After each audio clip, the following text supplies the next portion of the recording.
Bien, chers amis, bonjour. Alors nous allons, aussi humblement que possible, bien entendu, essayer de continuer l'analyse que nous avions fait les fois précédentes concernant cette insertion des forces d'obscurité dans notre monde, et cela depuis, j'allais dire, presque les origines. Il faut bien comprendre que à la fin des temps de l'histoire, c'est ce qu'on avait dit les autres fois, les forces d'obscurité sont immanentes, partout. Et surtout, elles ont le sentiment d'avoir atteint leur propre objectif. À la fin des temps, dit le Zohar, l'ensemble des dictateurs reviendront.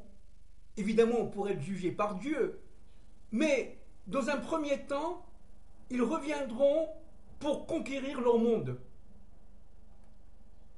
Par exemple, Nimrod reviendra.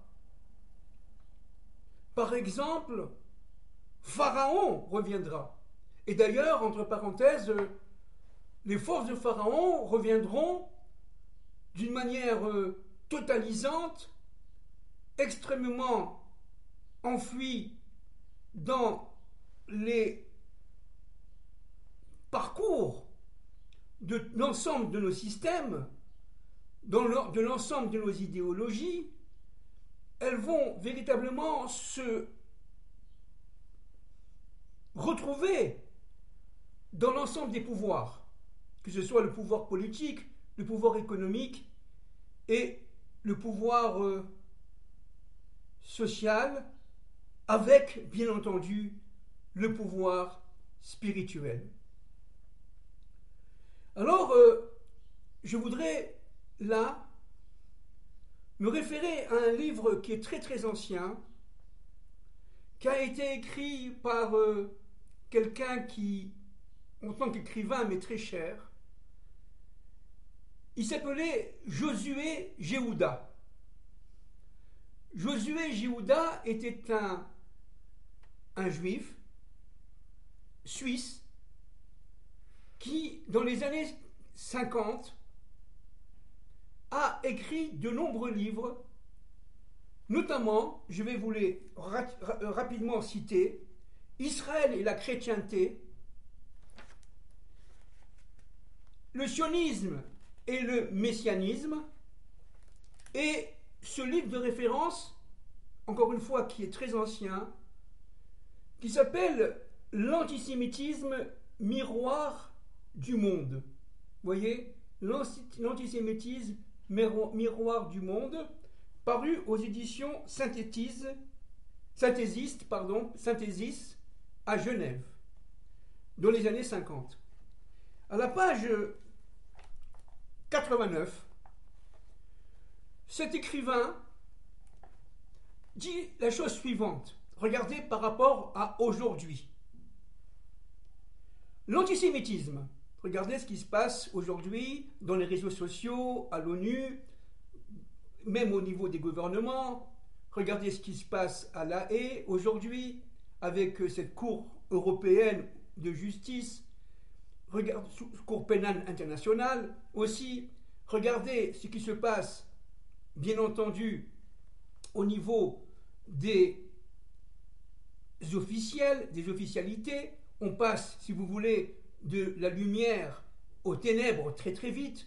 C'est-à-dire qu'il y a un sentiment de doute qui est fondamental là. Mais regardez ce qu'il dit dans les années 50 dans son analyse sur l'antisémitisme.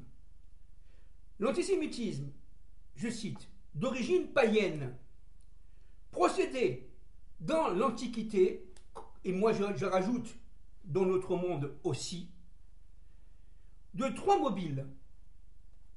Premier mobile, endurcissement du cœur et désir de profit. Il est évident que le pharaon de l'époque, comme le pharaon d'aujourd'hui, entend aller jusqu'au bout de son pouvoir, de sa domination. il est sûr de réussir. Il n'a à ce niveau-là absolument aucun doute. Et l'emprise qu'il a dans le monde est reliée directement à la richesse et à la recherche du profit. Deuxième point, dit M.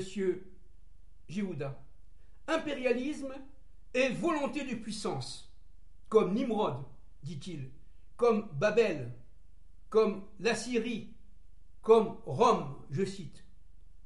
Évidemment, et surtout, anti-messianisme. Un anti-messianisme, dit-il, congénital au peuple païen. Et il cite Amalek, il cite Aman, il cite aussi Antioche. Chez nous, on dit Antiochos. C'est-à-dire que, véritablement, le paganisme, je cite, sous toutes ses formes, se dresse contre toute conception progressiste de l'histoire. Et c'est là, je finis ma citation, et c'est là, véritablement, où le bas blesse. Pourquoi ? Parce que le plan de Dieu, évidemment caché, secret, est un plan qui est omniprésent, mais dynamique. Il y a une véritable pédagogie de l'histoire, dynamique de l'histoire. Et c'est exactement ce que ne veulent pas les ennemis, les ennemis d'Israël et des enfants descendants d'Adam et Ève. Nous, l'humanité, descendants de l'homme primordial, nous savons dans notre chair, dans notre âme intérieure très profonde, qu'il y a une dynamique de l'histoire, qu'il y a un sens à l'histoire, et que ce sens de l'histoire est véritablement pédagogique. C'est Dieu qui veut tout simplement, pour aboutir au bien, pour aboutir à la perfection, qui veut nous amener à nous remettre continuellement en question, de manière à pouvoir et devoir connaître notre identité propre, notre identité intérieure. C'est exactement ce que ne veut pas Pharaon. Or, et là je reviens à ce que nous avions dit les dernières fois, les forces de Pharaon sont éminemment présentes dans notre monde de la fin des temps. Ce sont ces forces qu'il importe évidemment de démasquer. Et entre parenthèses, le travail du Messie sera un travail d'abord dans un premier temps secret de démasquer ces forces, de les révéler afin de leur faire perdre leur substantifique moelle, de manière à ce qu'elles perdent tout simplement leur force intérieure, de manière à ce qu'elles se dissocient des forces du bien, et elles tombent en mourant éternellement. C'est ça le but. Maintenant, je vais me référer évidemment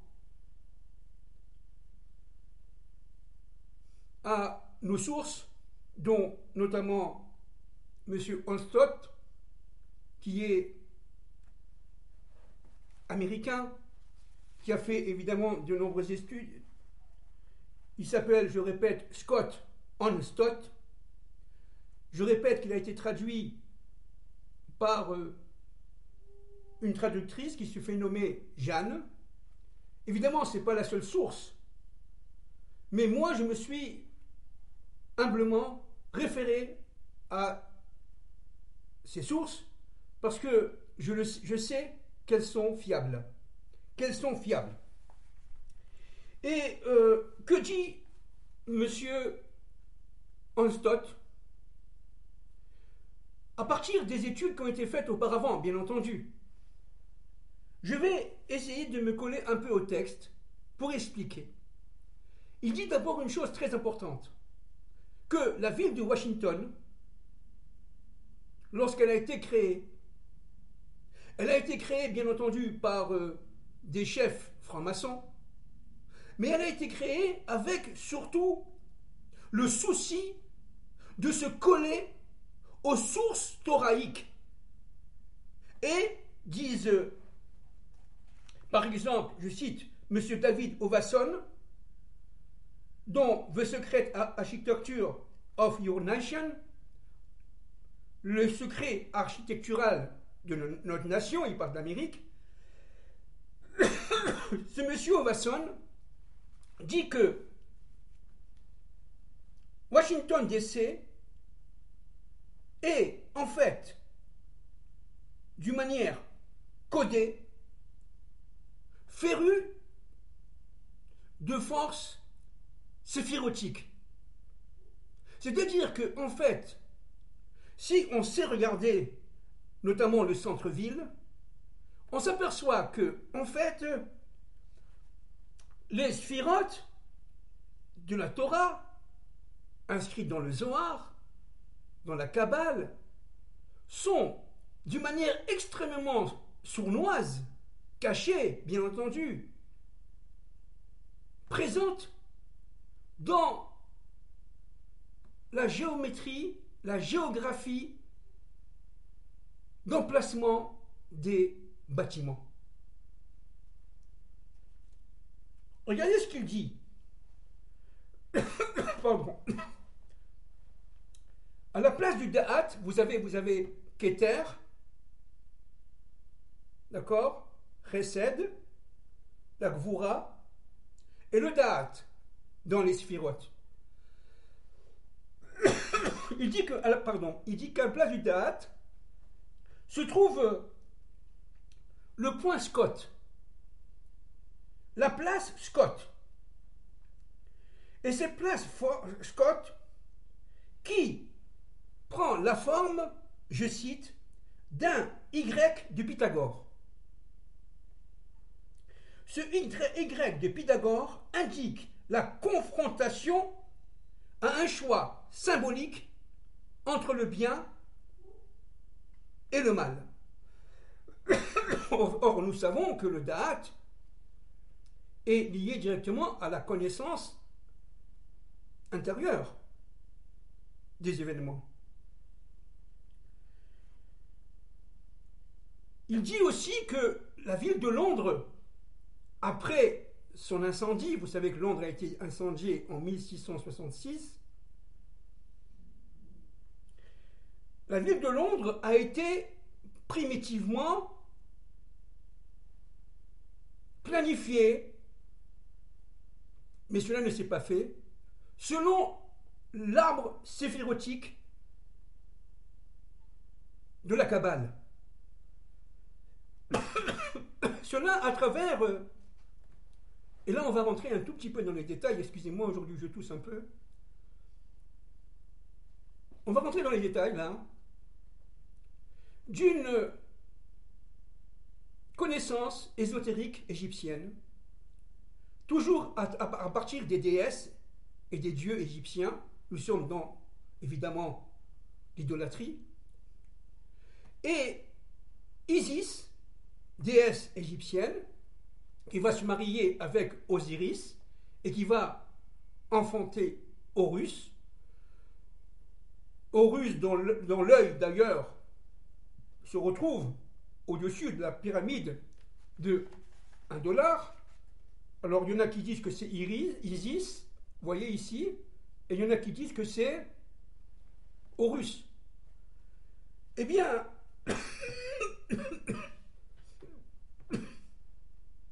la fleur de vie pousse, selon la mythologie égyptienne, dans l'arbre de vie.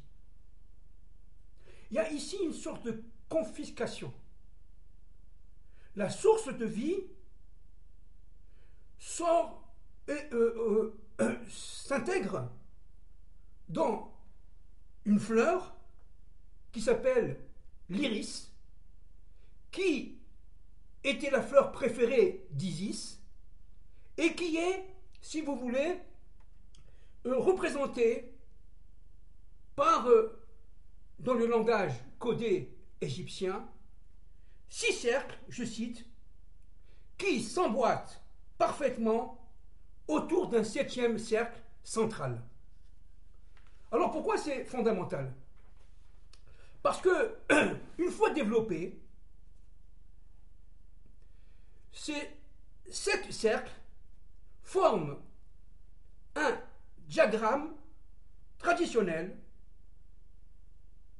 ce qu'on appelle les fruits de la vie d'ailleurs, dans la mythologie égyptienne, qui contient 13 cercles.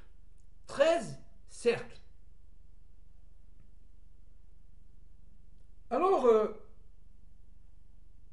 il faut comprendre une chose. C'est que dans le dollar, dans $1, voyez, dans $1, il y a au-dessus, ici, voyez, de l'aigle, ici, il y a une sorte de soleil, voyez, éclairant, et il y a ici des étoiles, voyez, pardon, il y a 13 étoiles. 13 étoiles. Ces 13 étoiles sont appelées la gloire au-dessus de la tête de l'aigle. La gloire au-dessus de la tête de l'aigle. Pour ceux qui veulent plus de détails, peuvent se référer évidemment à mes sources.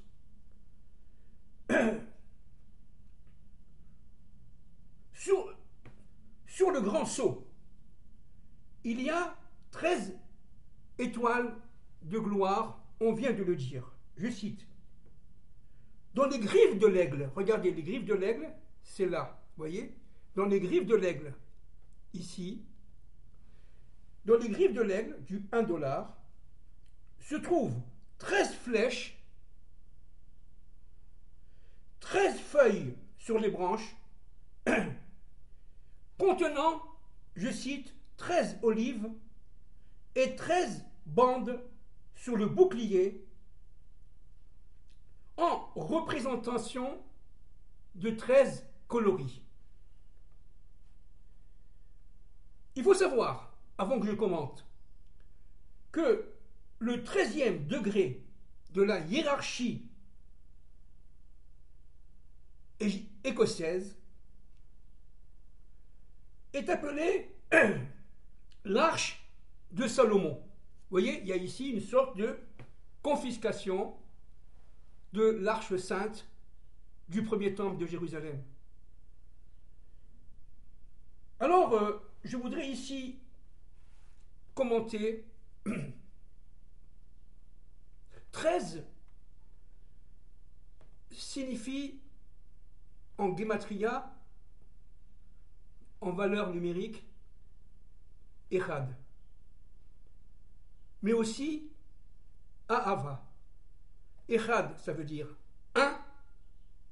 Ahava, ça veut dire amour. Au niveau de l'unité, dans le dollar américain de, entre parenthèses, $1, voyez, one, il y a la confiscation par les forces qui sont des forces éminemment reliées à la mythologie égyptienne du Echad, du 13. Nous le voyons tout au long des civilisations. Et nous le voyons aussi aujourd'hui. Lorsqu'on parle du processus de mondialisation, et on parle d'un gouvernement mondial, qu'est-ce que ça veut dire? Il est évident que ce sont en fait des paroles pharaoniques. Regardons un peu, en quelques secondes évidemment, le processus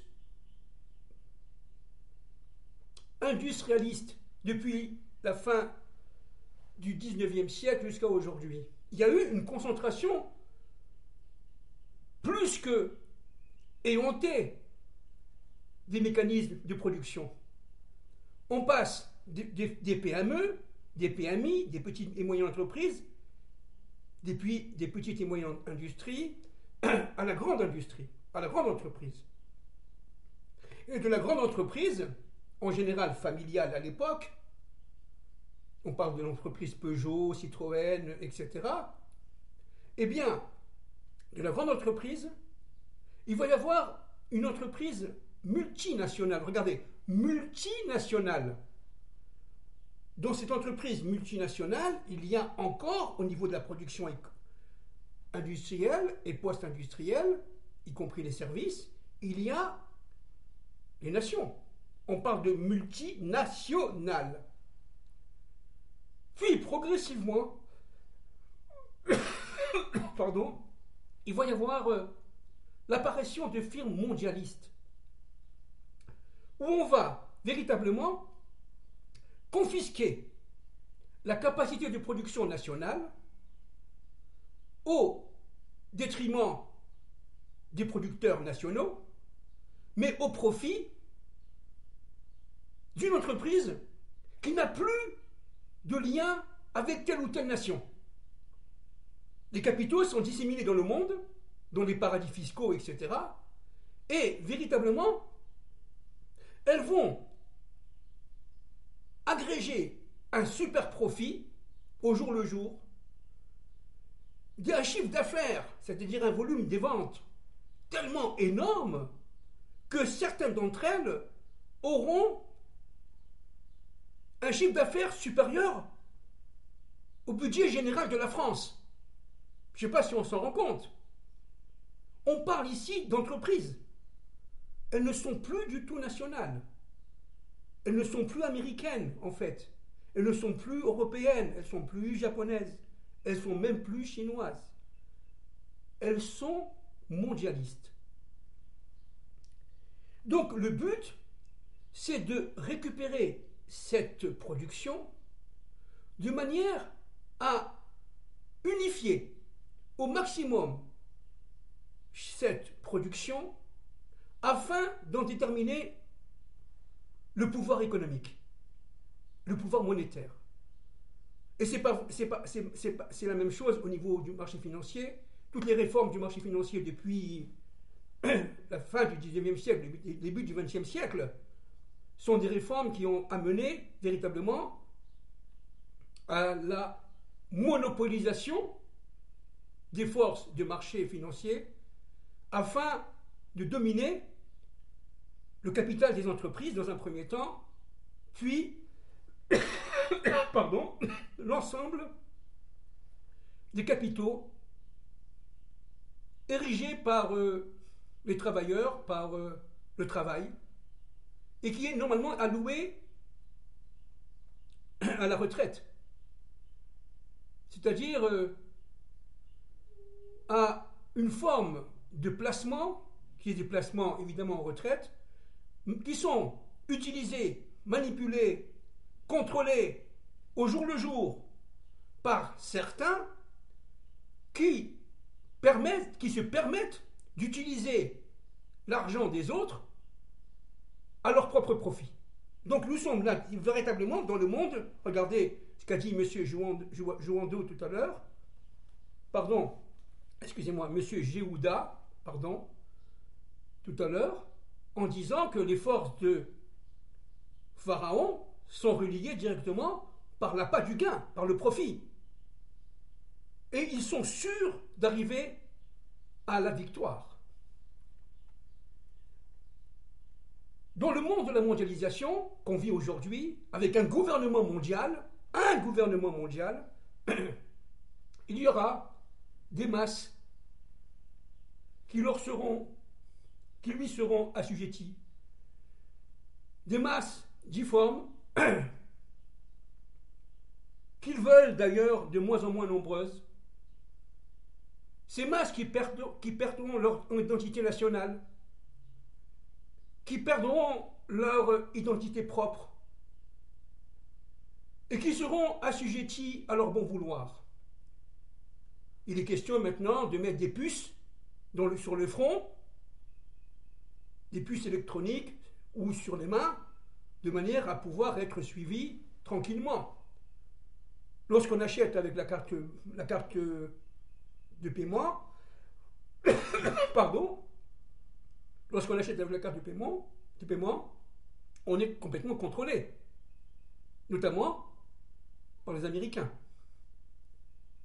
Même si vous achetez un pain, même si vous achetez au supermarché pour tant ou tant d'euros ou de shekels ou de dollars, vous êtes suivi. C'est-à-dire que véritablement là, c'est le monde de l'Égypte tel qu'il était il y a 3000 ans, mais d'une manière intrinsèque, d'une manière totalisante, d'une manière engloutissante, j'allais dire même. Le monde de l'Égypte est partout, dans nos têtes. J'avais notre maître Manitou, de mémoire bénie, disait que il est facile de sortir de l'exil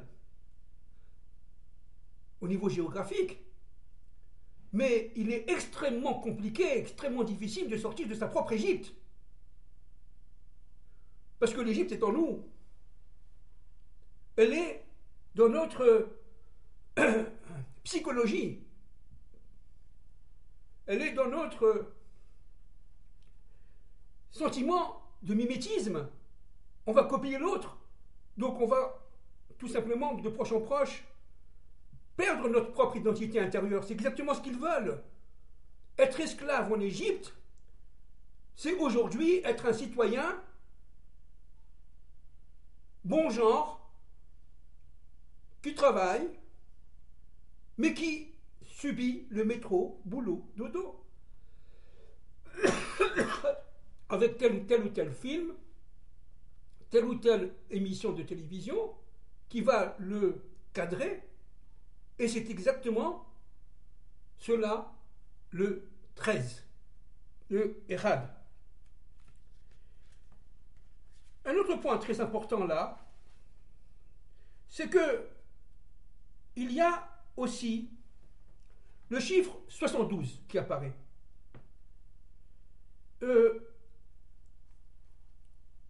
Il faut comprendre une chose très importante.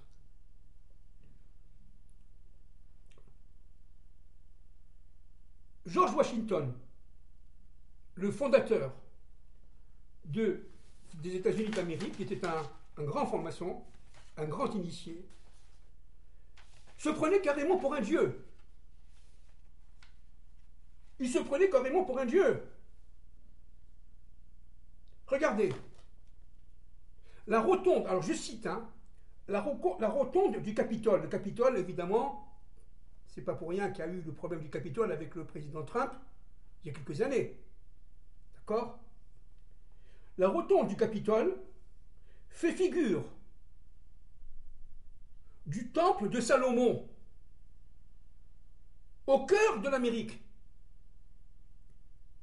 Le dessin au sommet de la rotonde fait référence à l'apothéose solaire, le dieu soleil, à l'apothéose solaire de George Washington. Apothéose signifiant homme accédant au rang divin. Vous vous rendez compte ?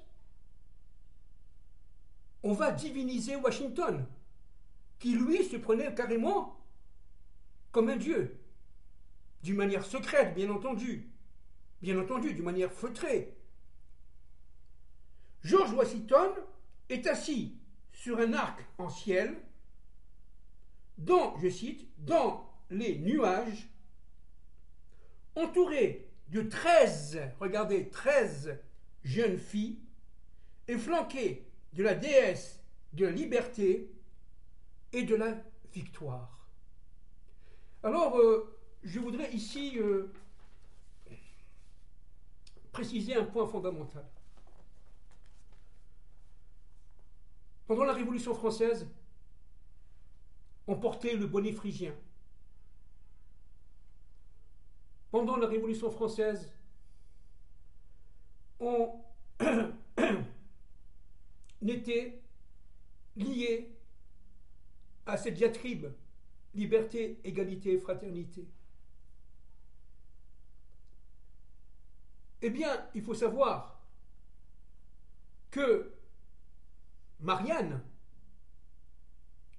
qui avait le bonnet phrygien pendant la Révolution française et qui présentait sa poitrine, qui était dénudée, eh bien, Marianne était en fait, d'une manière secrète, la déesse Isis. Était la déesse Isis. C'est-à-dire que, en fait, Isis, qui portait, selon les règles secrètes égyptiennes et autres, le bonnet phrygien, qui dénudait sa poitrine, eh bien, était la déesse Isis qui cherchait à rencontrer Osiris, son mari, le dieu soleil, afin de produire un enfant. Et la Révolution française, qui a quelque part copié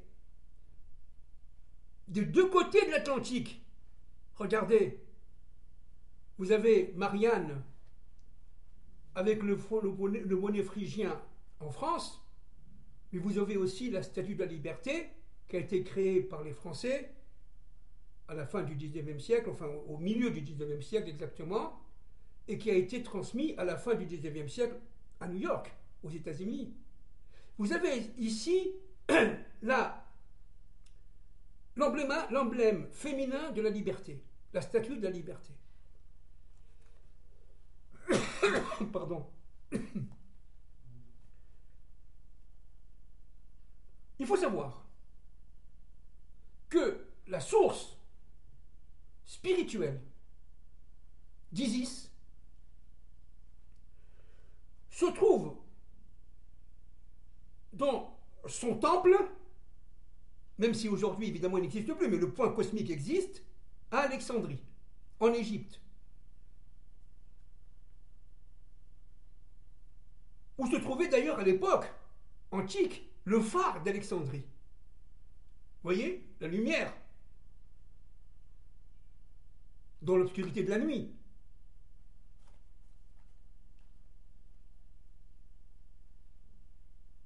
Je cite, le point le plus élevé d'Alexandrie, en Virginie, aux États-Unis, en Virginie,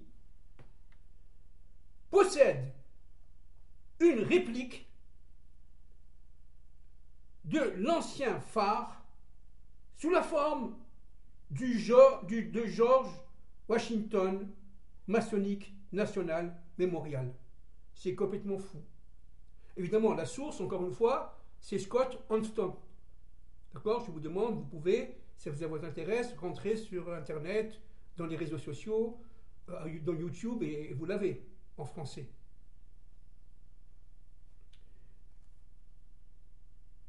Il faut savoir aussi que la Vierge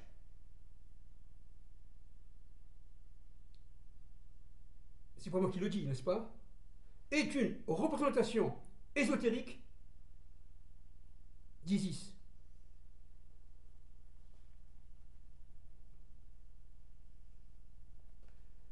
Les étoiles, par exemple, comme je cite Artirius, Regulus et Spica,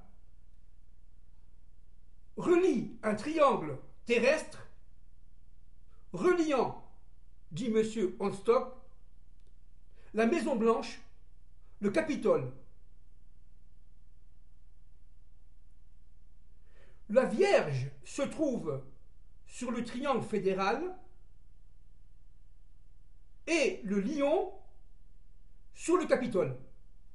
Et vous savez que le lion, évidemment, est l'emblème du Messie, fils de David, descendant de la tribu de Yehuda. Selon M.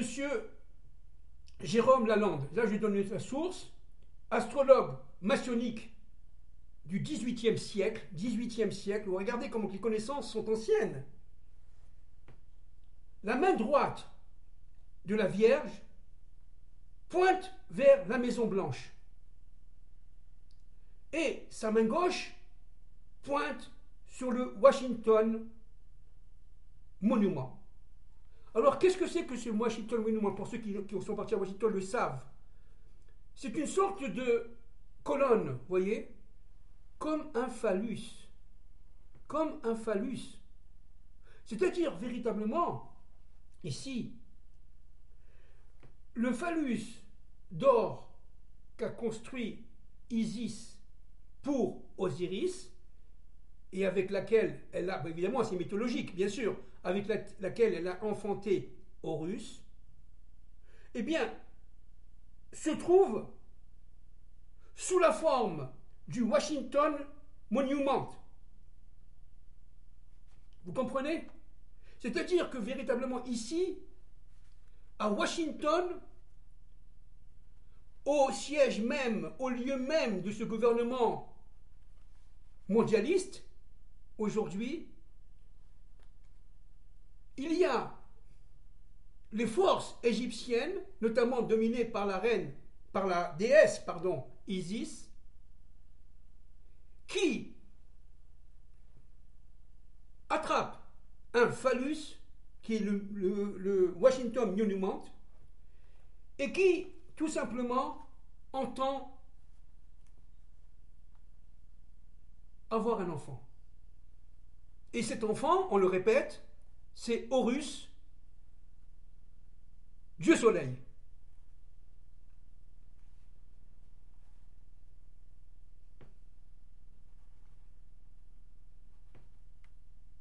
Monsieur Anstott dit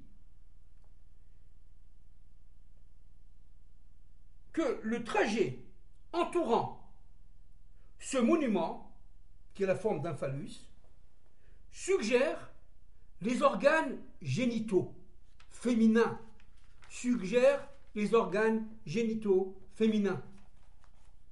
Évidemment, ce n'est pas moi qui le dis, hein, d'accord? Ça a été démontré par de très nombreux auteurs, cela.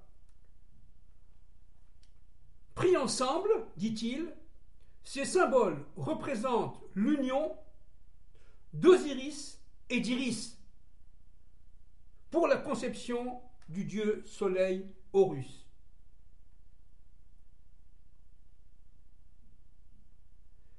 Je cite, pour finir, dans l'ascenseur menant au Washington Monument, il y a à son sommet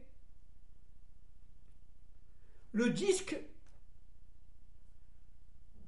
doré, d'or, d'Horus, Dieu soleil, établi par le français franc-maçon Houdon.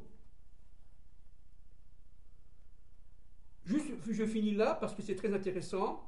Les mesures du monument tournent autour du chiffre 6 et du 5.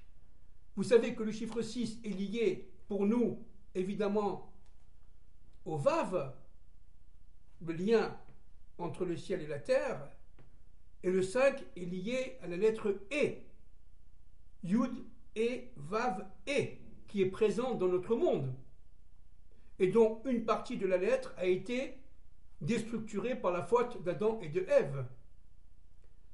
Ça fait, dit M. Anstott, 6660 pouces.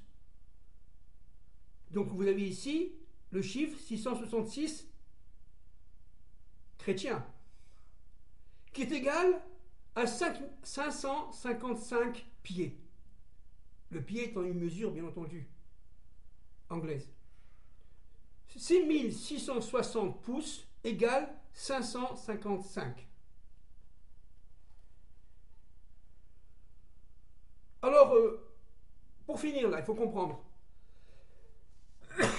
qu'évidemment que tout est codé.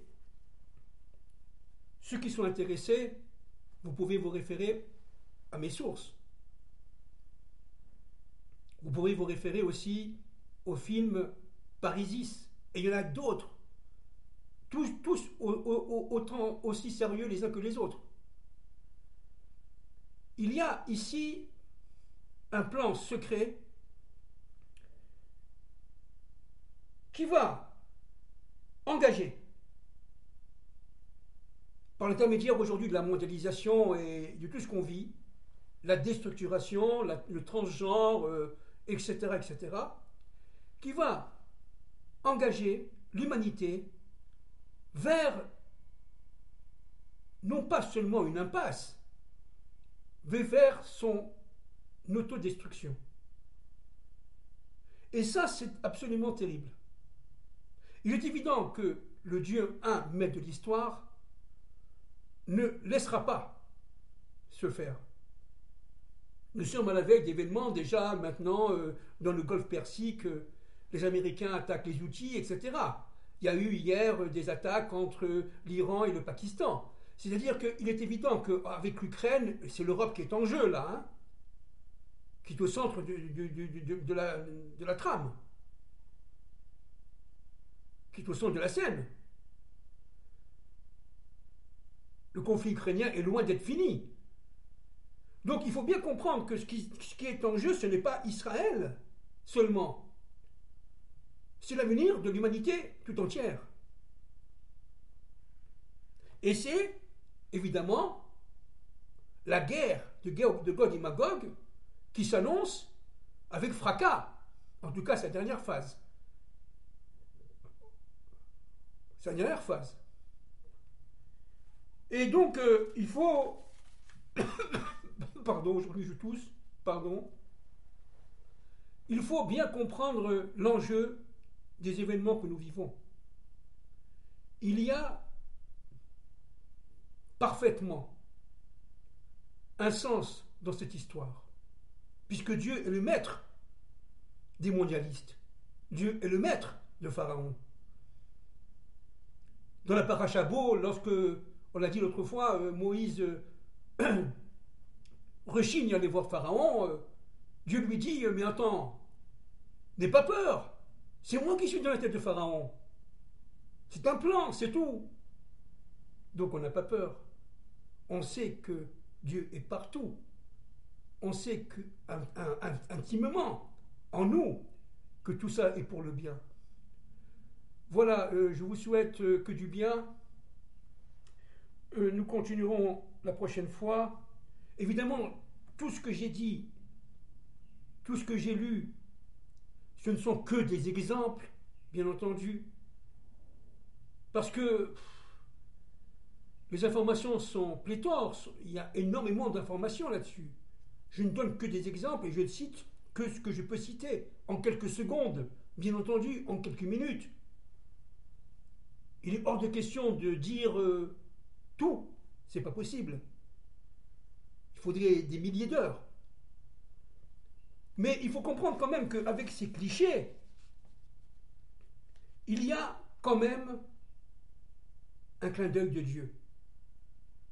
Dieu nous dit, regarde où se trouve l'Amérique, regarde où se trouve la France, regarde où se trouve l'Angleterre, regarde où se trouve l'ensemble du monde occidental, qui entend dominer le monde, entend confisquer le chiffre 1, on l'a vu tout à l'heure sur $1, mais même le dollar, encore une fois qu'on a vu tout à l'heure, il est encore une fois bourré de codes.